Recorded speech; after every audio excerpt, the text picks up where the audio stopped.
My husband's family agreed to the marriage, but never accepted me. The first time Adanna heard her own name spoken like a stain, she was standing behind a half-closed door with a tray of chilled zobo in her hands, listening to her mother-in-law's voice drop into that low, syrupy tone reserved for matters too dangerous to be said aloud in daylight. She is not the problem, Mama Nkenduin was saying. The problem is that we agreed too quickly. Your father was in a hurry to keep peace in this family, and now we are eating the fruit of that hurry 10 years later. Adanna did not move. She did not breathe the way a normal woman breathes. She simply stood there, in her own husband's family house, holding a tray meant for visitors who had not yet arrived, and understood, clearly, finally, after a decade of smiling through Christmases and burying her suspicions under good behavior, that she had never been welcomed into this family. She had only been allowed. There is a difference between being loved and being permitted to stay. It took Adanna 10 years to learn that difference, and it would take her exactly one more season to discover why. If you've ever sat at a table where everyone laughed but you still felt the cold, you already know the kind of story this is. Stay with me, because what Adanna uncovers in the next few weeks will make you question everything you thought you knew about family, blood, and the quiet wars fought inside a woman's own marriage. Let us go back. Not to the beginning, because beginnings lie, but to the moment everything cracked open. It started with a phone Adanna was never supposed to touch. Her husband, Emeka, had left it charging on the dining table while he showered, and when it buzzed twice with a name she didn't recognize, Chiamaka, with a small red heart beside it, Adanna felt something cold slide down the back of her neck, the kind of cold that doesn't come from weather. She told herself it was nothing. A colleague, a cousin. Emeka had cousins scattered across 3 states, and Igbo families named their daughters in patterns that repeat like songs. But that night, when Emeka came home late from a meeting with his mother about land documents, smelling faintly of another woman's perfume layered under his cologne, Adanna did not ask him where he had been. She had learned over 10 years that asking only bought her lies wrapped in patience, and patience was the one thing this family had taught her to perform so well that she started performing it even with herself. Instead, she watched. She watched the way Mama Nkenduim's calls to Emeka increased that month, 3, sometimes 4 times a day, conversations that ended abruptly whenever Adanna entered a room. She watched her sister-in-law, Ifeoma, who had once been the closest thing Adanna had to a friend in that family, suddenly grow distant, suddenly busy, suddenly unable to meet her eyes for more than a second before looking away like a woman carrying a secret too heavy for her face. And she watched the housemaid, Patience, who had worked in the family compound longer than Adanna had been married into it, begin to whisper into her own phone in the backyard at odd hours, glancing toward the main house like a soldier checking for ambush. Something was moving underneath the surface of her life, the way a river moves beneath ice, invisible but unmistakably alive. Quick reminder before we go further. If stories like this keep you glued to the screen wondering what happens next, do yourself a favor and subscribe, because Adanna's story is about to take a turn nobody saw coming, and you don't want to miss the rest of it. Adanna had married into the Okonkwo family at 24, full of the kind of hope that makes young women foolish in the most beautiful way.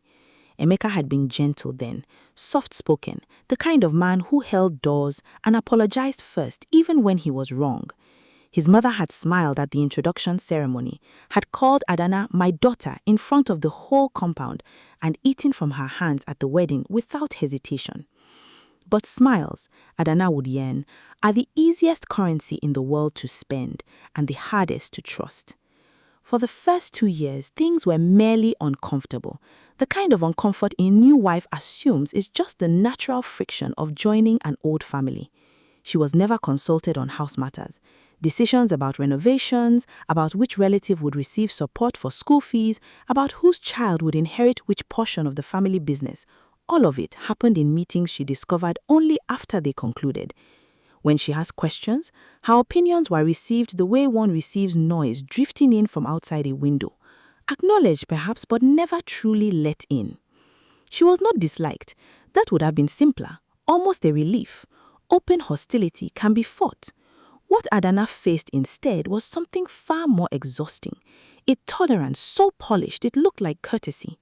She was given a seat at every table and asked her opinion on nothing that mattered. She held grandchildren at every gathering and was never handed a key to the family's actual decisions. It took her years to name the feeling correctly. She had thought at first that she was simply too sensitive, too quick to read insult into ordinary family dynamics. Her own mother had warned her before the wedding that no in-law relationship is without its thorns. But thorns, Adanna eventually understood, are different from a wall built brick by brick around a woman's place in her own home. And now, 10 years in, with 2 children who called Mama Nkendirim grandma with total innocent love, Adanna had finally heard the sentence that confirmed what her body had known long before her mind allowed it. We agreed too quickly. Agreed to what exactly? That question would not let her sleep.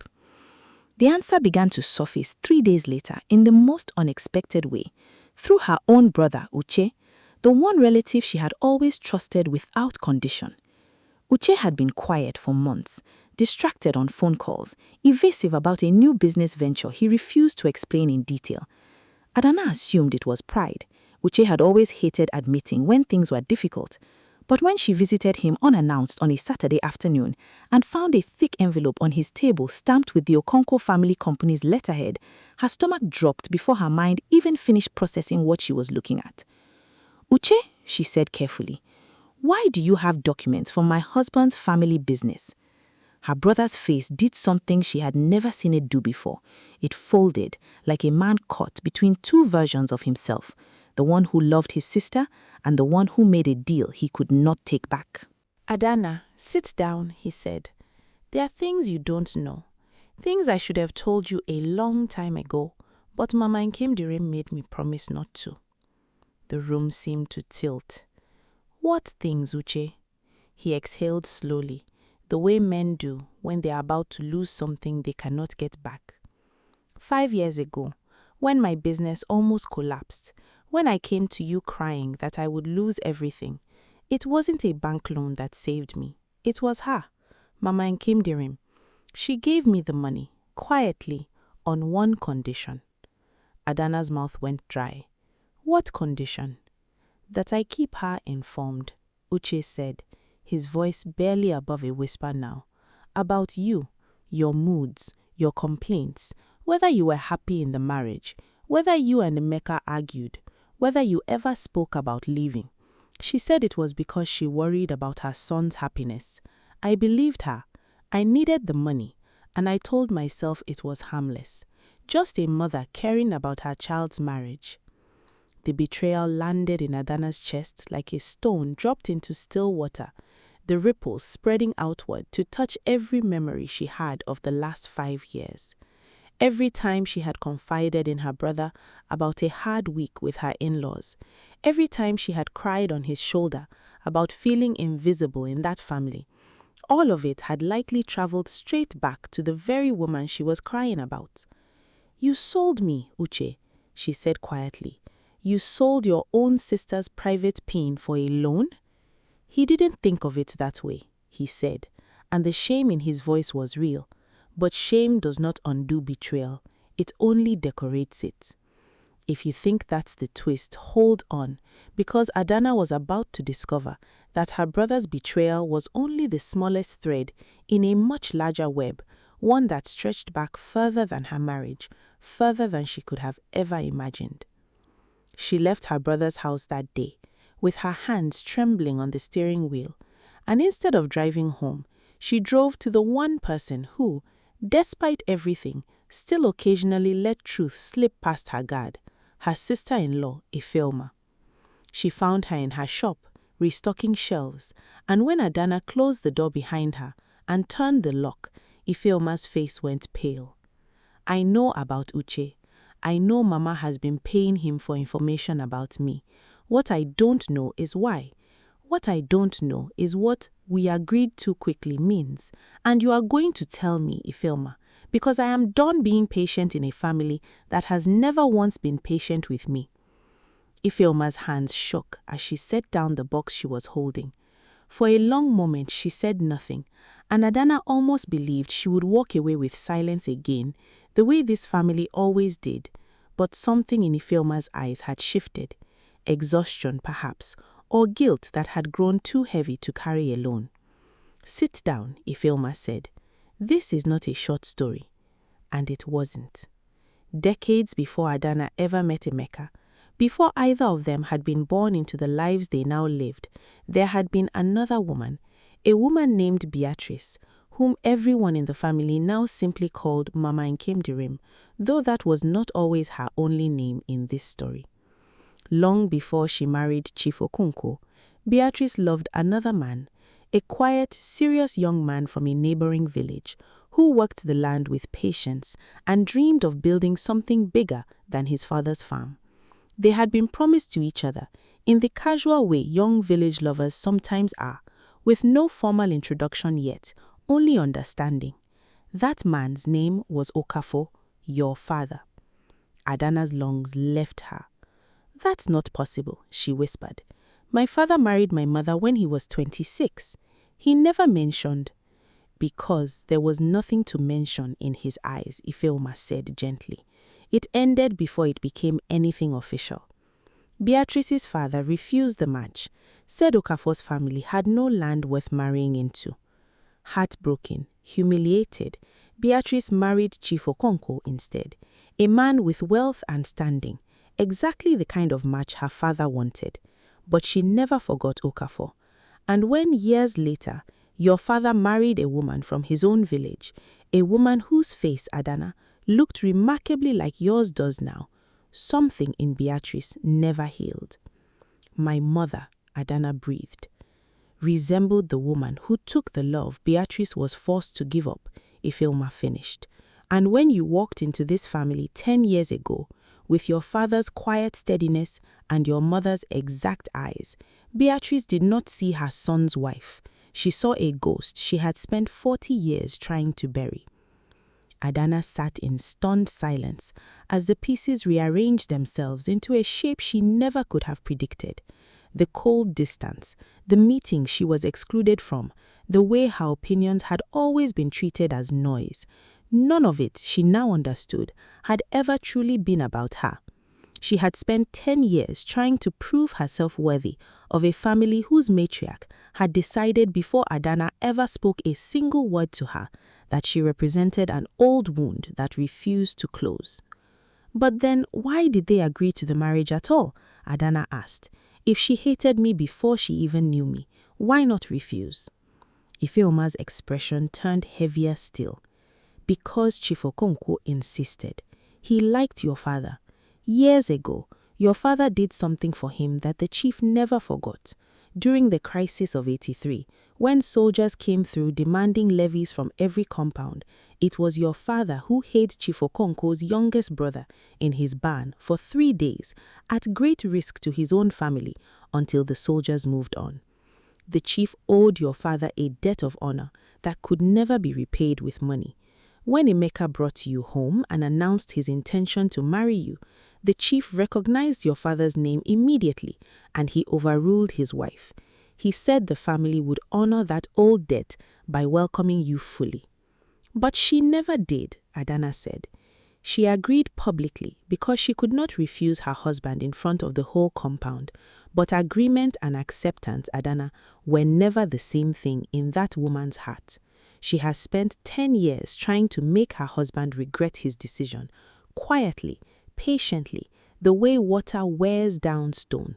And recently," Ifeoma stopped herself, and Adanna felt the air change again. "Recently what?" "Chiamaka," Ifeoma said. There it was, the name from Emeka's phone, the small red heart beside it, the perfume that didn't belong to his wife. "Chiamaka is Beatrice's late sister's daughter." Ifeoma explained. Mama has always wanted Emeka to marry within the extended family, to keep the wealth, the land, everything contained inside blood that already belonged to her.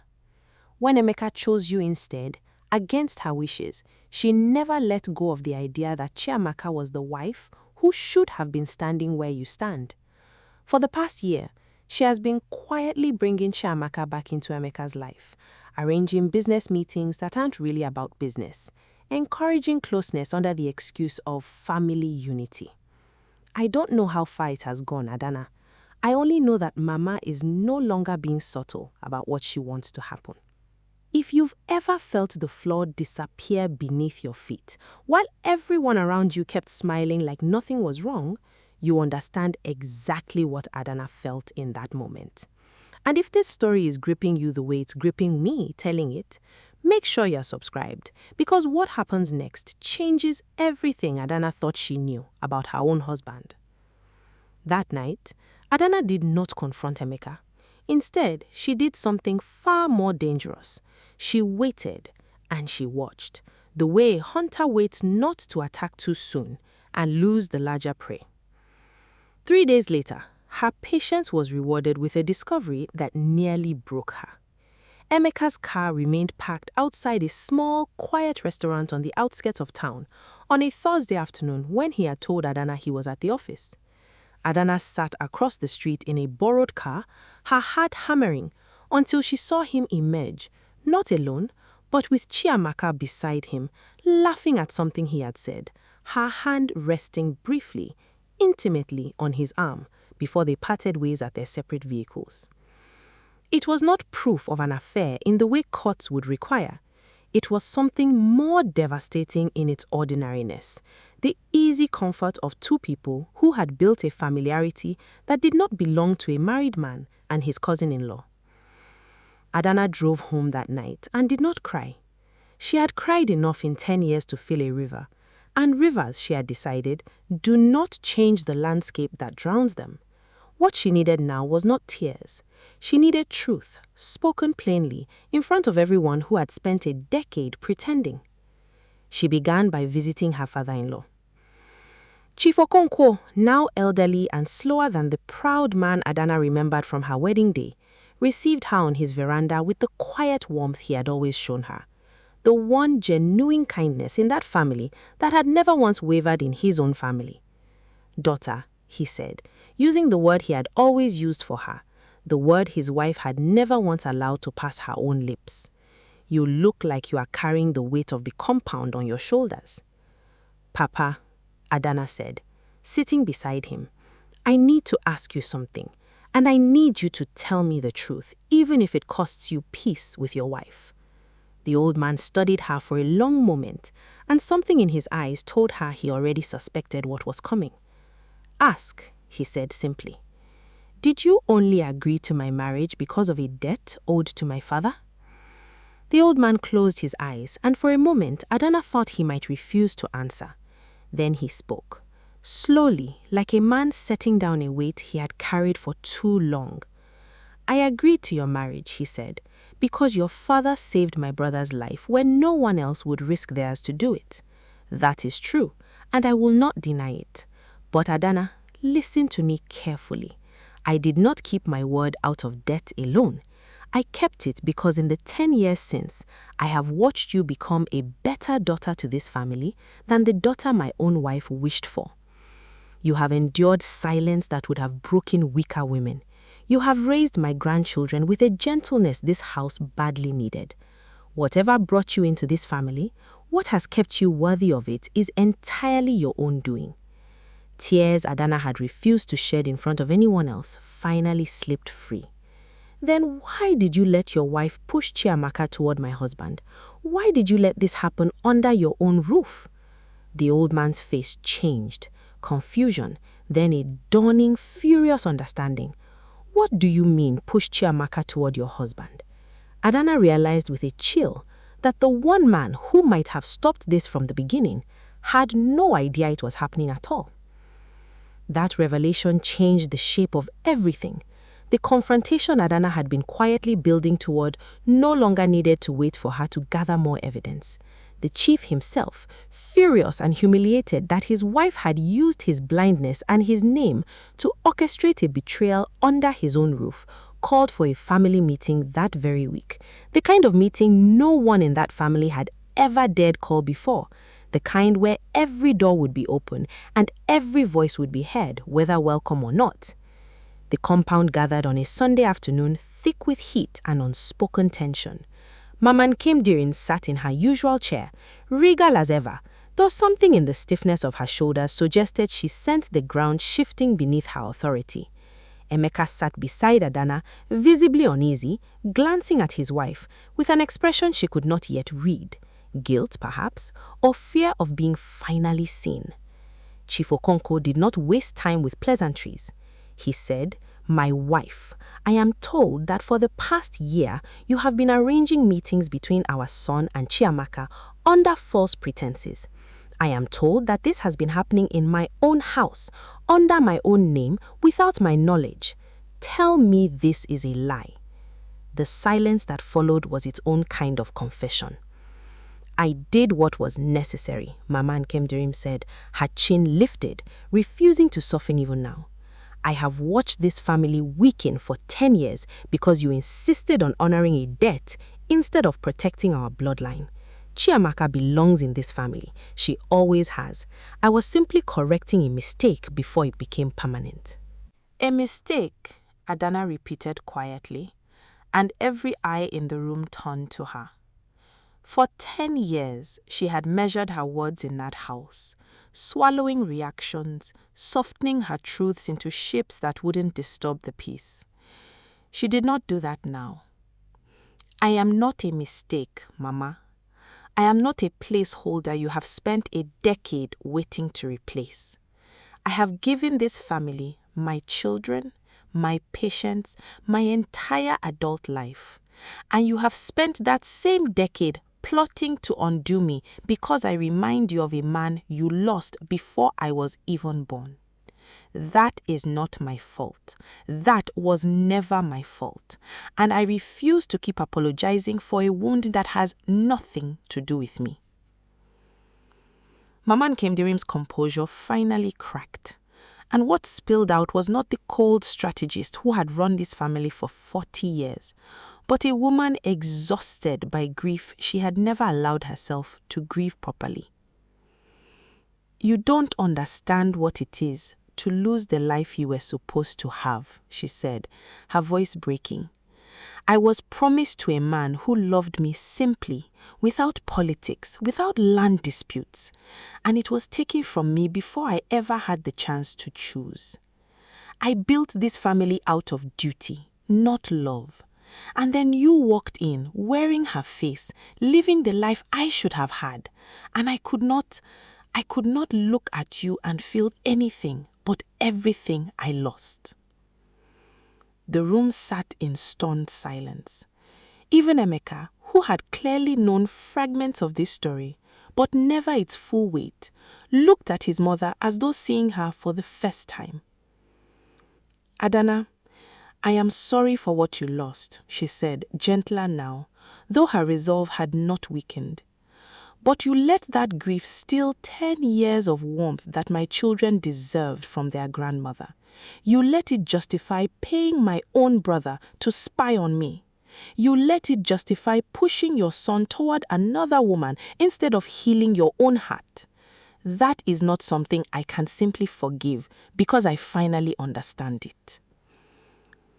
Emeka stood then, and for the first time in the entire conversation, he spoke, not to his mother, but to his wife. "Adanna, I should have noticed sooner. I told myself the meetings with Chiamaka were innocent, that I was simply respecting my mother's wishes for family closeness. But I let comfort become carelessness, and I let carelessness become something I am ashamed of. I did not sleep with her, I want you to know that. but I let an emotional door open that should have stayed closed, and I am sorry, truly sorry, for the years I let you carry this confusion alone, while I avoided seeing what was right in front of me. It was not a perfect confession.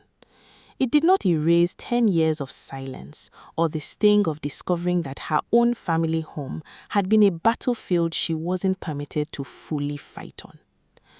But it was, finally, honesty, the one thing this family had withheld from Adanna since the very beginning. Chiamaka, who had remained silent through all of it, finally spoke, her voice trembling with a different kind of exhaustion. "I never wanted this," she said. "Auntie Nkemderin told me this was my place, that I had been promised this family long before Adanna arrived. I believed her because I had no reason not to. I am not proud of the closeness I allowed with Emeka, but I want everyone here to understand I was also a pawn in this. I am tired of being told who I am supposed to become." In the days that followed, the family did not heal in the neat, complete way storytellers like to promise. Some wounds, once exposed to light, simply remain open, changed only by the fact that they are finally seen. Chief Okonkwo, humiliated that his household had been turned into a quiet battlefield without his knowledge, distanced himself from his wife in ways the compound noticed, but no one dared name aloud. Mama Nkemdirim, stripped of the secrecy that had protected her decade-long campaign, grew smaller in the family's eyes, not hated, but no longer feared, which for a woman like her was its own kind of collapse. Uche, ashamed of his betrayal, tried for months to rebuild trust with his sister, and Adanna allowed him back into her life slowly, carefully, the way one allows a healed bone to bear weight again, present, but never quite the same as before the break. Chiamaka left the family compound entirely within the year, choosing to build a life far from the expectations that had been placed on her since childhood, free of the role she never asked to inherit. And Emeka stayed. He chose, finally and deliberately, the wife he had quietly let the world question for 10 years. He moved his small family out of the family compound into a home of their own, not as an act of rebellion, but as an act of overdue protection. He could not undo the decade his mother had spent making his wife feel like a guest in her own marriage, but he could ensure the next decade was different. Adanna did not get the fairy tale ending some women dream of.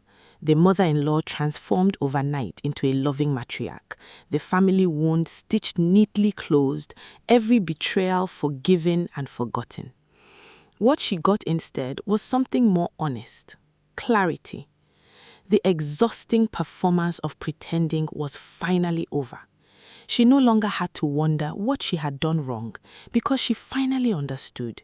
She had done nothing wrong at all. She had simply walked unknowingly into a story that began long before her, carrying a face that reminded an old woman of everything she had lost. Some nights, when her children were asleep and the house was quiet, Adanna would think about Mama Nkemdirim, not with hatred, but with the strange, complicated pity reserved for people who let old pain calcify into cruelty. She did not forgive everything. She did not forget anything, but she finally stopped asking herself the question that had haunted her for a decade. She knew now exactly why she had never been accepted. And for the first time in 10 years, that knowledge, painful as it was, felt lighter than the silence ever had. If Adanna's story moved you the way it moved me telling it, don't scroll away just yet. Drop your thoughts on what you would have done in her position. And if you want more stories like this one, make sure you're subscribed, because there are many more women out there with stories the world deserves to hear.